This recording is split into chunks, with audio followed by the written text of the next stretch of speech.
el Levítico. Los salmos del 90 al 106 viene siendo el cuarto libro de los salmos y se relaciona al libro de Números, y finalmente los salmos 107 al 150, que comienza con un amén y termina con un amén, es poderoso, tiene que ver con el libro de Deuteronomio. Y nosotros en esta noche queremos reflexionar de ese cuarto libro, por así decir, donde está contenido el Salmo 100, que es una exhortación a ser agradecido. Y en un tiempito como el que estamos viviendo, una temporada como la que el mundo entero está viviendo, yo creo que sería bueno que miraras este salmo para poder reflexionar sobre el mismo. Cuando yo miro el verso 1 te dice: cantad alegres a Dios, habitantes de toda la tierra. Es una invitación de Dios a que tengamos acceso a Él, a que nos metamos en su presencia, a que busquemos su rostro, a que entremos en una relación con Él, sacar un tiempo para poder dialogar con Él, leer su palabra y, como dice esta poderosa palabra, habitantes de toda la tierra.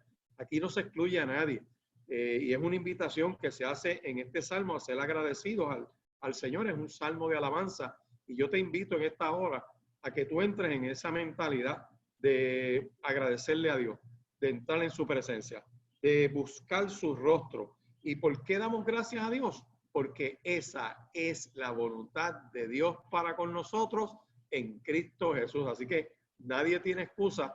Todos estamos invitados a entrar en esa presencia del Señor. Pero te dice más, te dice: cantad alegres a Dios.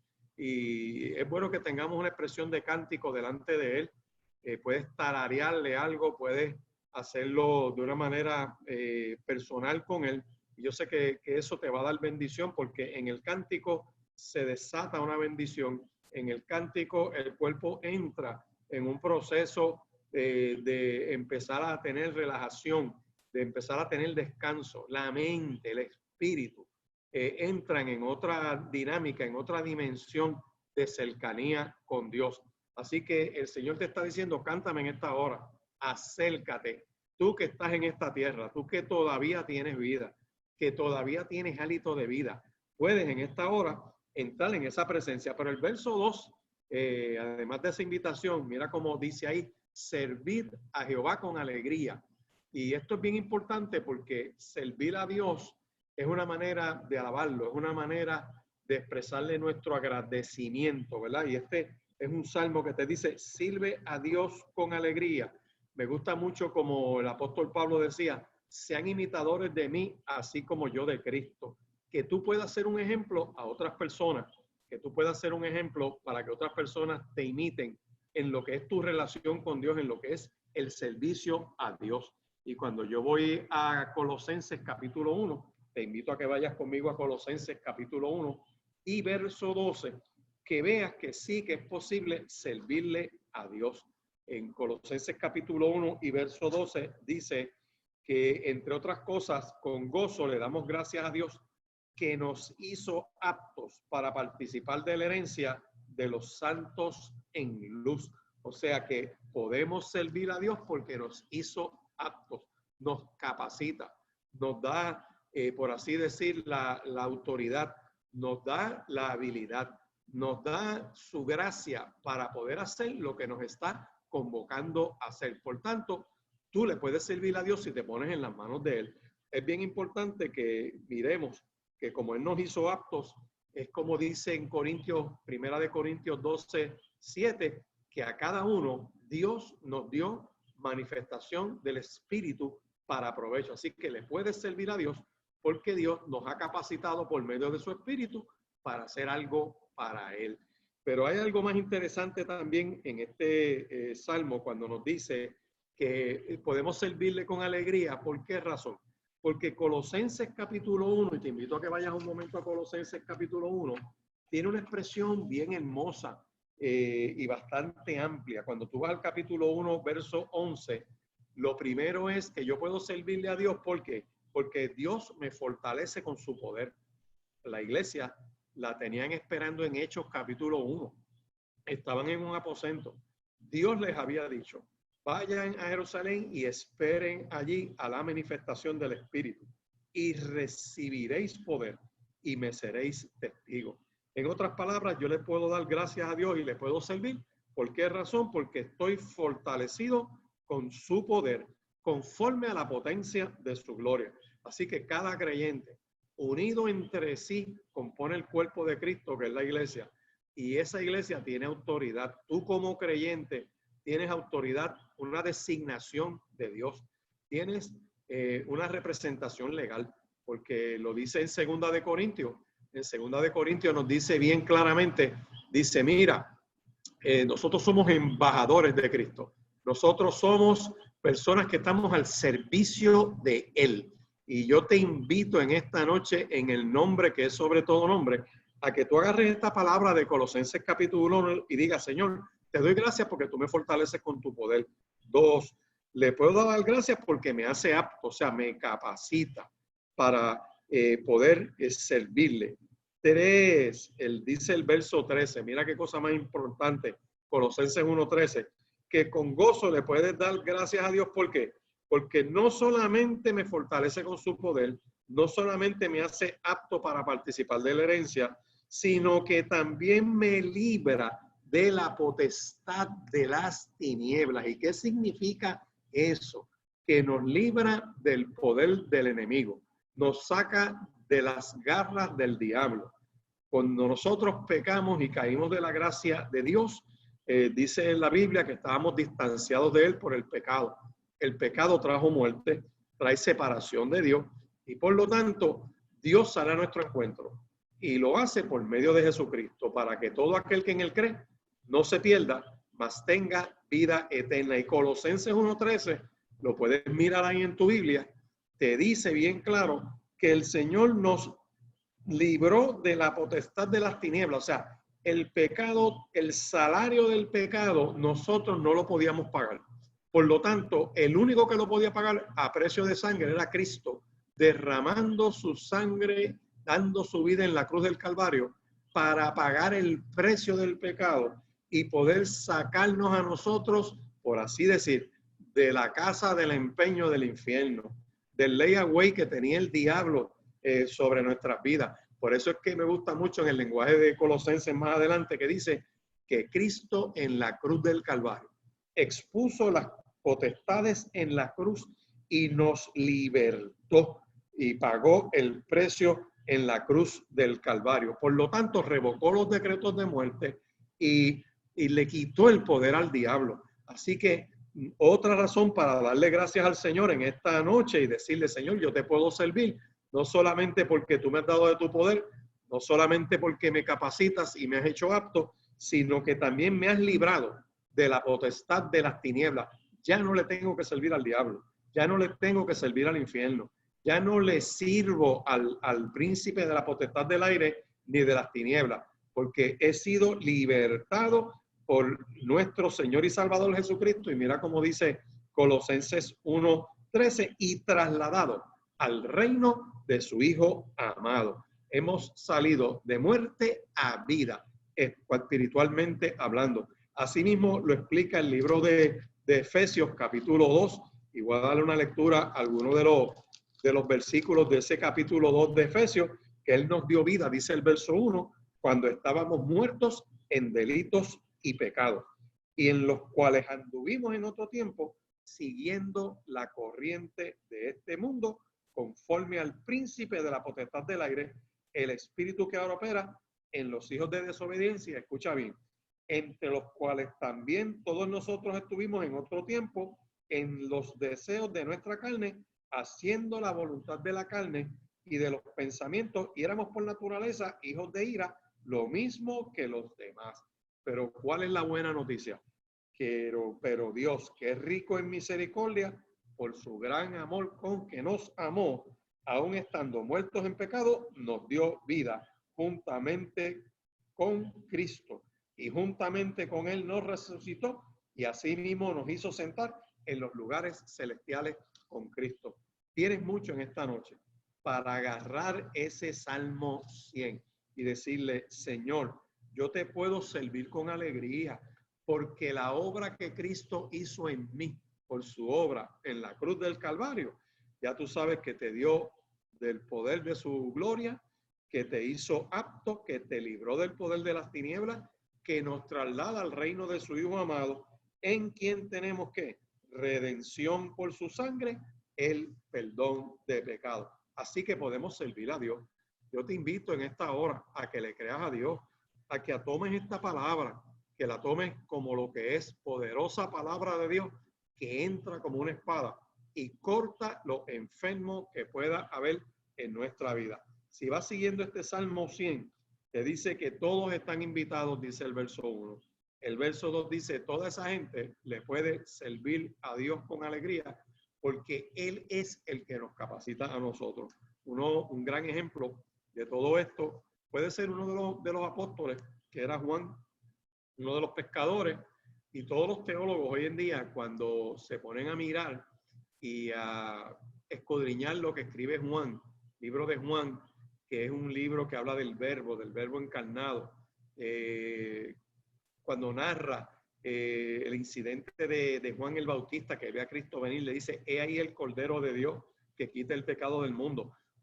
Muchos de los teólogos y estas escuelas que estudian le llaman el Evangelio Juanino y todo este tipo de expresiones, y está muy bien para entretenerse en la academia, pero muchos de ellos se rompen la cabeza y dicen, es imposible que Juan, siendo un pescador, pueda escribir ese libro de Juan. Es más, Juan, que está en la isla de Patmos, preso, el día del Señor en la mañana, dice esa Biblia en el capítulo 1 de Apocalipsis que tiene una visión de Cristo en la playa, y cuando lo escucha su voz como el estruendo de muchas aguas, que se vira y lo mira, ve esa manifestación de Cristo con el cinturón de oro, con sus ropajes blancos, sus ojos como llama de fuego, de su boca sale como una espada. Es una visión parecida a la que vio Daniel en el capítulo 10 de esa manifestación poderosa.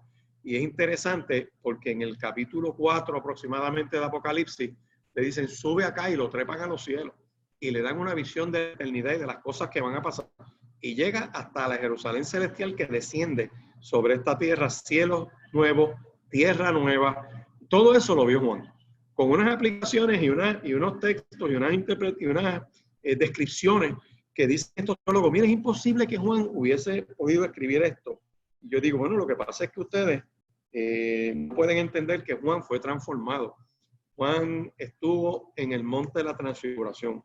Esa unción y esa presencia de Dios le dio esa sabiduría, le dio esa inteligencia, le dio ese entendimiento, le dio capacidad de redacción, memoria, capacidad para describir, todo eso por el poder de Dios. Simple instrumento de Dios, como dice en el libro de los Hechos, cuando los están juzgando en los primeros capítulos, que dice, se conocían que eran hombres sin letras y del vulgo, pero se conocía que habían andado con Jesús.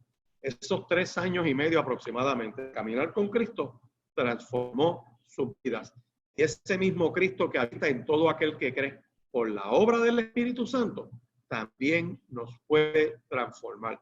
Pero vamos a seguir mirando lo que dice este Salmo 100. En ese verso 2 dice, servid a Jehová con alegría, y dice algo más, dice, venid ante su presencia con regocijo. Yo reconozco que puedo acercar a Dios de esa manera poderosa. Vengo ante su presencia con regocijo, alegre. ¿Por qué?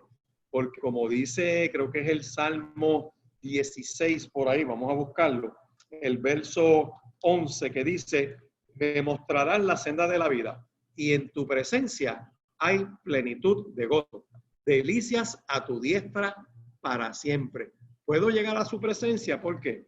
Porque la obra de Cristo precisamente nos dice el libro de Hebreos, y de hecho lo dice también la descripción de Mateo en la crucifixión, que cuando Cristo muere hay como un terremoto, las rocas se parten y tumbas se abren, y que el velo del templo se rasga de arriba a abajo, del templo donde había un lugar santo y un lugar santísimo. Ese velo dividía el lugar santísimo. Ahí solamente entraba el sacerdote una vez al año a presentar el sacrificio por el pecado del pueblo y de él. Y es interesante porque más nadie podía entrar ahí. Y ese sacerdote en ese lugar santísimo simbolizaba esa presencia ahí, y con los candelabros y todo lo que tenía eso allá adentro, esa presencia de Dios, perdón, que se manifestaba para la gloria del Señor y para tener conexión de ese sacerdote con Dios representando al pueblo. Pues cuando Cristo es crucificado, que expira en la cruz del Calvario, se rompe ese velo, perdón, y ahora todos nosotros tenemos acceso a esa presencia de Dios por la obra de Cristo en la cruz del Calvario. Por lo tanto, yo puedo venir ante su presencia agradecido. Y te lo voy a decir en un lenguaje como lo dice Hebreos. En Hebreos capítulo 4 lo dice de una manera bien interesante. Por allá para el verso, creo que 14. Vamos a buscar aquí un momentito.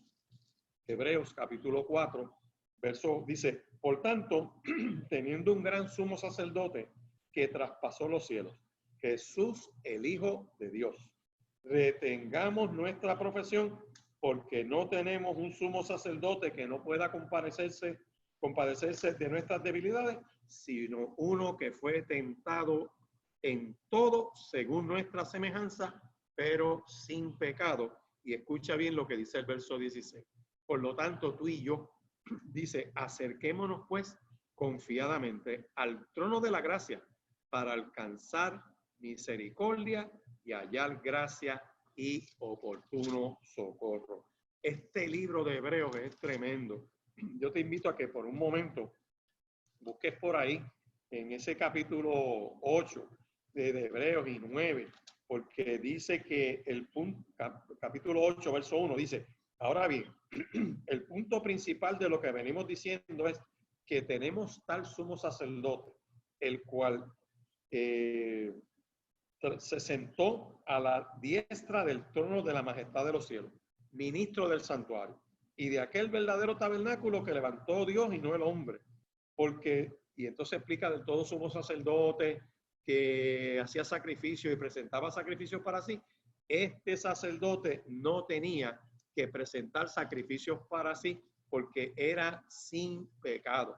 Por eso es que cuando uno mira el juicio que se le hizo a Cristo, y lo vamos a ver en estos días de lo que llaman Semana Santa, pues todos los tribunales de la tierra, cuando lo juzgaron, lo encontraron inocente. Y dijo Pilato: no hallo causa en este justo. El mismo Herodes lo viró para atrás y no atendió y dijo: mira, aquí tampoco hay nada. Se lo devuelve a Pilato. Pilato por tercera vez le dice a la gente: ningún mal ha hecho este. Así que se lavó las manos y se lo entregó a la multitud. Cristo sube a la cruz del Calvario como justo para pagar el pecado de toda la humanidad. Así que yo puedo venir ante la presencia de Dios con alegría. ¿Por qué? Porque la obra de Cristo se nos cuenta a ti y a mí.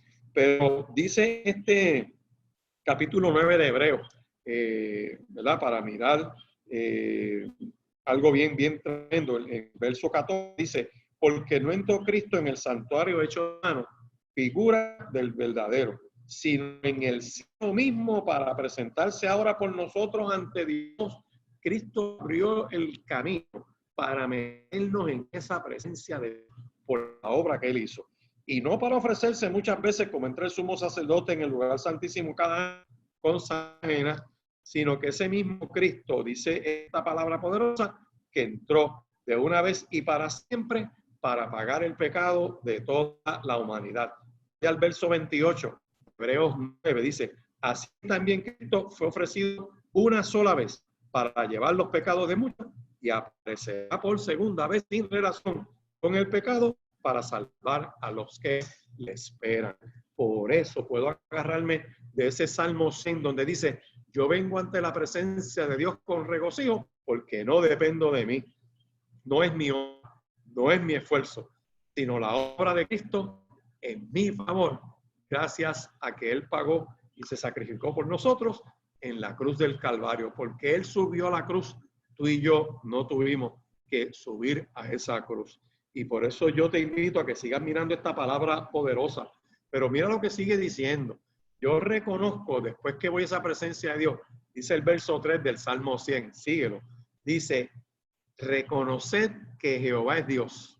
Él nos hizo y no nosotros a nosotros mismos. Y esa expresión que hace el salmista es bien importante porque tienes que reconocer que eres criatura de Dios.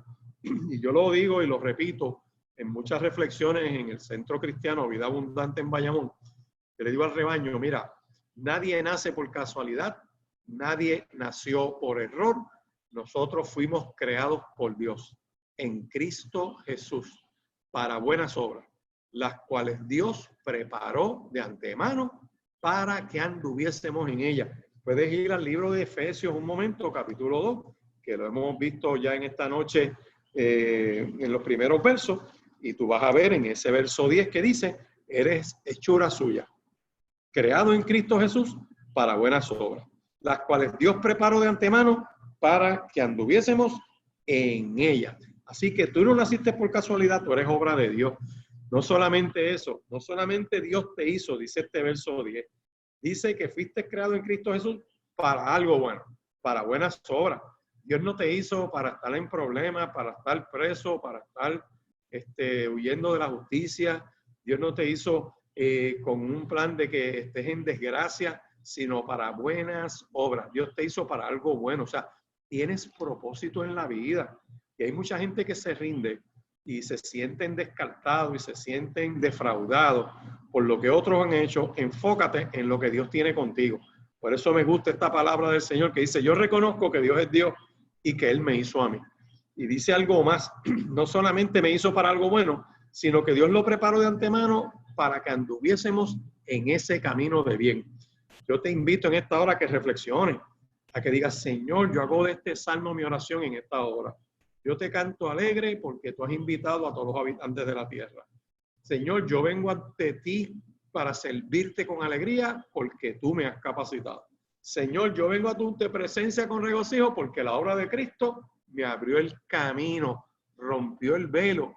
Ya no necesito entre Dios y yo un pastor que esté en el medio, un cura, un rabino, ¿verdad? Todas esas confesiones que hay por ahí de fe, qué sé yo, un imán o una cosa de esa, aunque obviamente Dios es Dios y hay un solo mediador entre Dios y el hombre, Jesucristo hombre, y nosotros nos conectamos aceptando a Cristo por la fe y tenemos acceso a esa presencia poderosa de Dios, al trono de la gracia.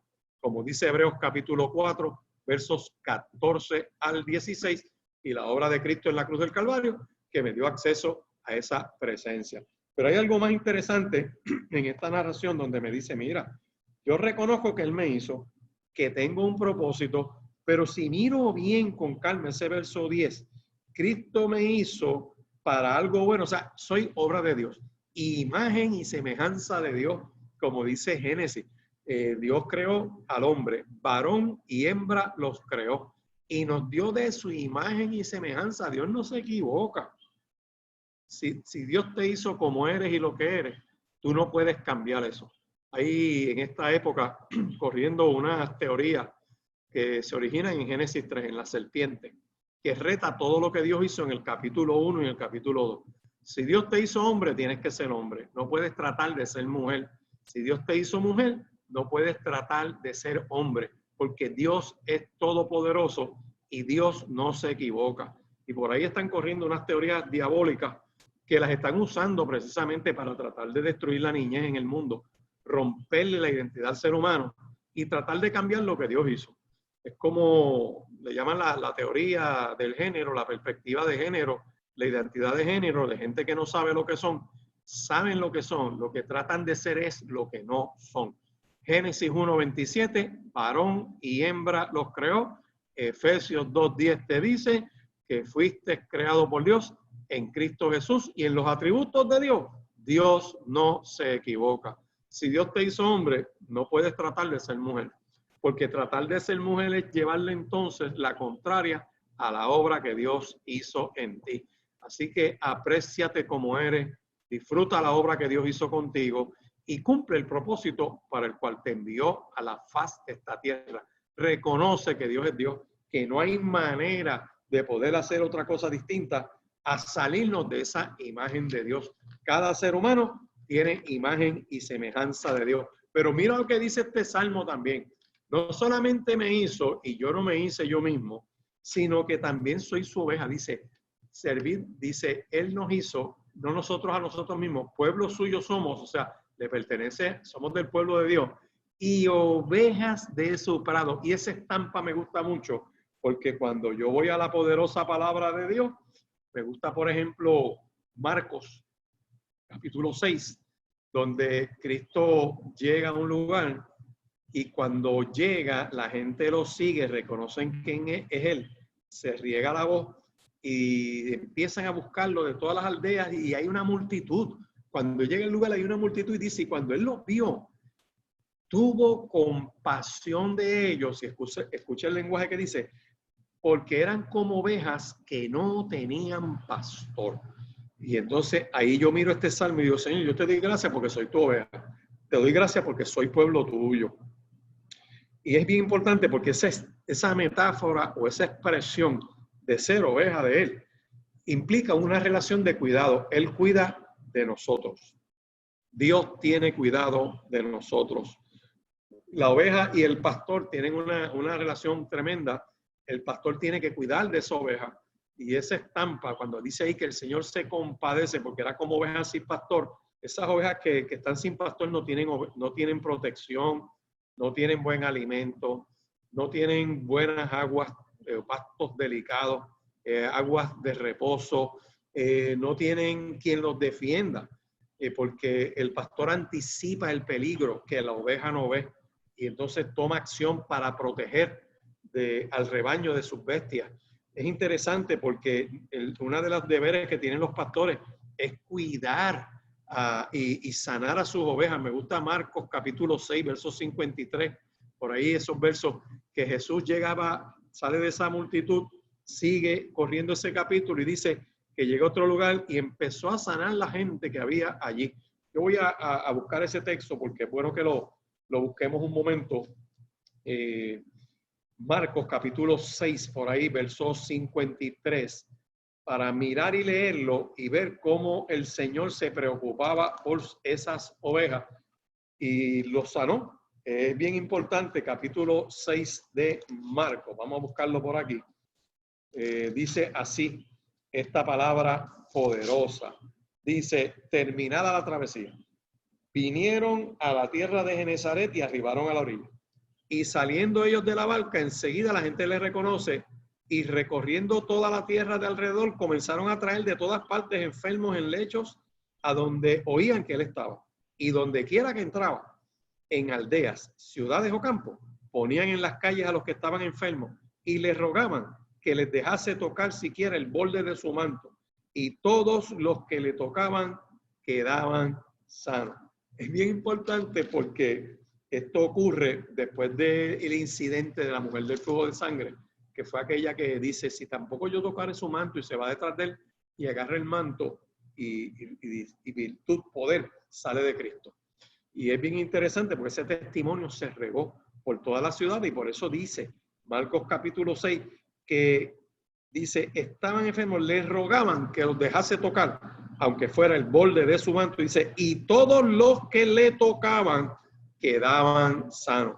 Un pastor se acerca a su rebaño para ministrarle y la oveja se acerca a su pastor, que es Cristo, para recibir lo que es la sanidad. Por eso es que este salmo dice, Señor, yo me puedo acercar a tu presencia, porque si estoy herido, puedes vendar mis heridas.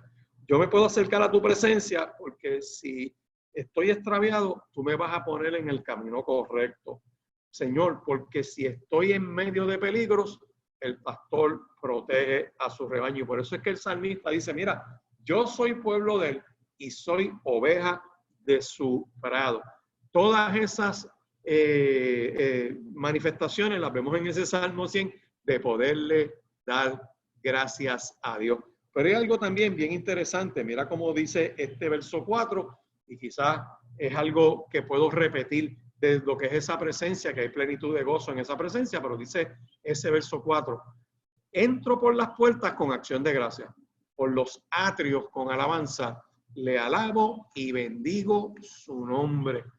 Yo me imagino que después que pase toda esta plaga y toda esta epidemia, que siguen corriendo la fecha de cuando se levante toda esta cuarentena, al momento que hacemos esta reflexión, pues quedan como 4 semanas de esa cuarentena, pero quizás se extiende un poco más los efectos. Uno ve todos estos epidemiólogos haciendo unos análisis y ellos entienden que entre abril y agosto, que termina un ciclo, probablemente pues es cuando finalmente termina todo. Va a haber unas cuantas personas que pierden su vida porque tienen su estado defensivo del cuerpo, las defensas no están muy fuertes y gente está falleciendo. Y hay que ser entendido y hay que, ¿verdad?, cuidarse. Pero cuando termine todo esto, yo me imagino ese primer culto donde la gente puede ir físicamente al lugar, donde puede ir a su templo a adorar al Señor, donde van a poder abrazar libremente a sus hermanos, donde va a ser un fiestón poderoso de salir de esta cautividad, de esta limitación autoimpuesta, que es necesaria, que aprovechamos el tiempo de los secretos, en donde estamos en lo secreto y en lo privado de nuestros hogares, para entrar en esta presencia de Dios, y cuando salgamos de nuestros hogares, poder salir como Moisés cuando bajó del monte Sinaí, que brillaba y la gente sabía que había estado con Dios. Y el salmista agarra esto y dice, yo puedo entrar por sus puertas con acción de gracias. Puedo entrar por los atrios, por los balcones del templo, alabando y danzando. No tengo que esperar que el culto empiece, sino que desde que estoy ya en el estacionamiento puedo adorar y bendecir su nombre. ¿Por qué? Porque puedo alabarlo y lo puedo bendecir. Puedo describir la grandeza de Dios. Puedo describir la obra que Él ha hecho con nosotros. Y puedo decirle, Señor, yo te doy gracias por esa presencia, porque esa presencia está plena de gozo. Es deleitoso estar en esa presencia tuya. Y voy a repetir algo que leí ahorita, que está en Hebreos, capítulo 4, versos 14 al 16. Ahora lo voy a leer en otra versión, que es una versión bastante actualizada, que es la traducción viviente. Dice, por lo tanto, ya que tenemos un gran sumo sacerdote que entró en el cielo, Jesús el Hijo de Dios. Estoy en Hebreos capítulo 4, verso 14. Aferrémonos a lo que creemos. Nuestro sumo sacerdote comprende nuestras debilidades, porque enfrentó todas y cada una de las pruebas que enfrentamos nosotros. Sin embargo, él no pecó, nunca pecó. Dice, así que acerquémonos con toda confianza al trono de la gracia de nuestro Dios. Allí recibiremos su misericordia y encontraremos la gracia que nos ayudará cuando más la necesitamos. En otras traducciones dice que nos acerquemos al trono de la gracia para alcanzar oportuno socorro. Gracia y misericordia. Y estos son dos palabras importantísimas que distinguen el Evangelio de Cristo de todas las demás religiones del planeta. En algunas religiones tú te salvas matando gente para que se conviertan a lo que tú crees. En otras tú haces esfuerzos propios para subir de nivel y tratar tú de llegar a ser una deidad. En otra tienes las reglas de, yo no sé, del karma y otro tipo de cosas que en existencia vas pagando lo que hiciste en vidas anteriores y todas esas manifestaciones que no son evangelios, que son caminos de muerte, que no conducen a la vida eterna. Hay un solo camino y es Cristo Jesús. Jesús dijo, yo soy el camino, soy la verdad y la vida. Nadie viene al Padre sino por mí. Búsquelo en Juan capítulo 14, Evangelio según San Juan capítulo 14 y el verso 6. Ahí está bien claro. No hay otro camino a Dios que no sea nuestro Señor y Salvador Jesucristo. Y el salmista agarra esto en el verso 4 y dice, mira, yo entro por las puertas de la casa de Dios, puedo entrar a esa presencia de Dios, alabarlo y bendecirlo. Bendigo ese nombre que es sobre todo nombre, y como dice, creo que es Filipenses, ni en el cielo, ni en la tierra, ni debajo de la tierra hay otro nombre como el de Jesús, nuestro Señor y Salvador. Y el salmista recoge eso y en esta manifestación de Hebreos, capítulo 4, dice, mira, me puedo acercar porque hay dos cosas que Él tiene conmigo. Gracia y misericordia. En la gracia, Dios nos da a nosotros lo que no merecemos. Por gracia, nos salvó por su gracia. porque nos amó primero, porque dice la palabra que nosotros no podemos hacer nada para ganarnos ese amor de Dios, sino que, como lo dice Juan, primera de Juan, capítulo 4, versos 14, vamos a buscarlo por aquí, primera de Juan, capítulo 4, perdón, versos 9 y 10, dice, en esto se mostró el amor de Dios para con nosotros. Primera de Juan, capítulo 4, verso 9. En esto se mostró el amor de Dios para con nosotros, en que Dios envió a su Hijo unigénito al mundo para que vivamos por él. Y en esto consiste el amor de Dios, no en que nosotros hayamos amado a Dios, sino que Él nos amó a nosotros y envió a su Hijo en propiciación por nuestros pecados. La salvación es gratuita, es por gracia. Es por gracia. Esto no es por obras para que nadie se gloríe. Tú no puedes ganarte la salvación por esfuerzo, sino que Cristo nos dio a nosotros el perdón de nuestros pecados por su obra en la cruz del Calvario. Y por eso es importante, mira, Señor, yo te doy gracias porque me salvas y yo no lo merezco. Me salvas y me regalaste salvación a todo aquel que en ti cree para que no se pierda y tenga vida eterna. Pero además de la gracia, tenemos algo más. Tenemos que Él nos da, tiene de nosotros misericordia.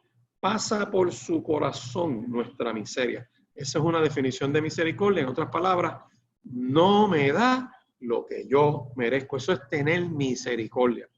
Que nosotros somos culpables, que pecamos contra Dios, que hemos sido rebeldes contra Él, que nos hemos rebelado contra su creación, que hemos tratado de destruir la creación, que nos hemos atacado unos a otros, que hemos ignorado su señorío y que todo eso trae maldad. Pecado es transgresión, que es un acto inherentemente malo, esté prohibido o no esté prohibido, es iniquidad.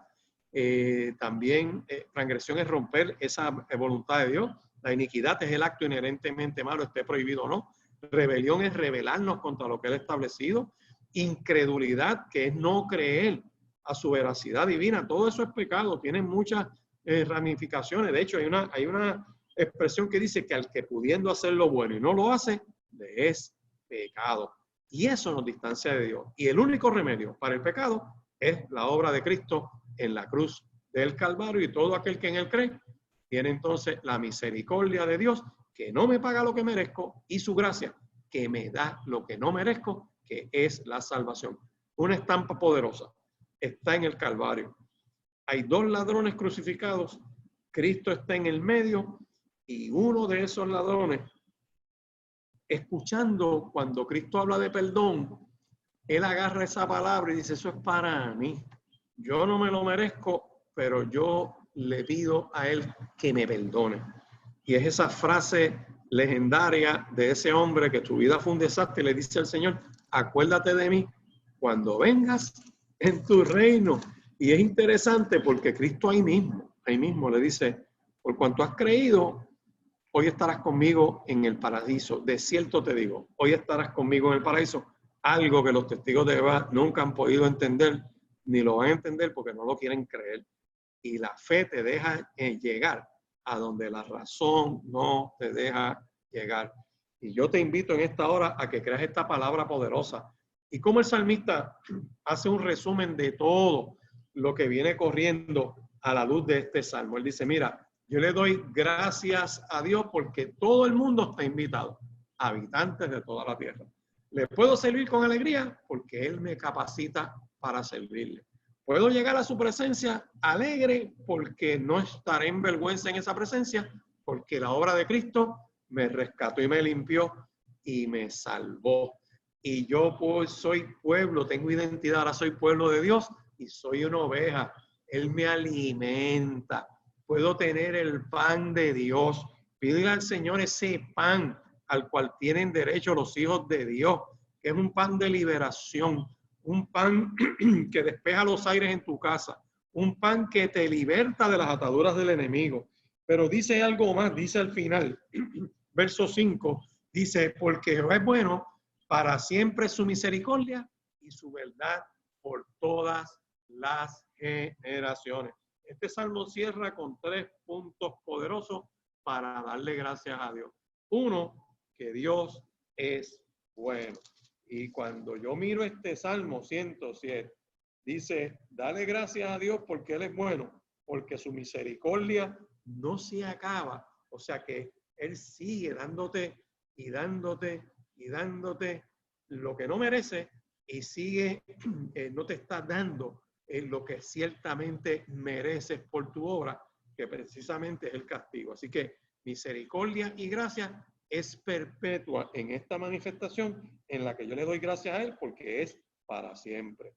Y díganlo ahí, tres cosas, dice ese verso 1. Te alabo, Señor, porque eres bueno, tu misericordia es para siempre. Y dice este Salmo 119, versos 89 y 90. Búscalo conmigo para ir cerrando esta reflexión de este Salmo 100, que es poderoso lo que hemos visto aquí. Salmo 119, versos 89 y 90, dice, para siempre, Jehová, permanece tu palabra en los cielos, de generación en generación es tu fidelidad.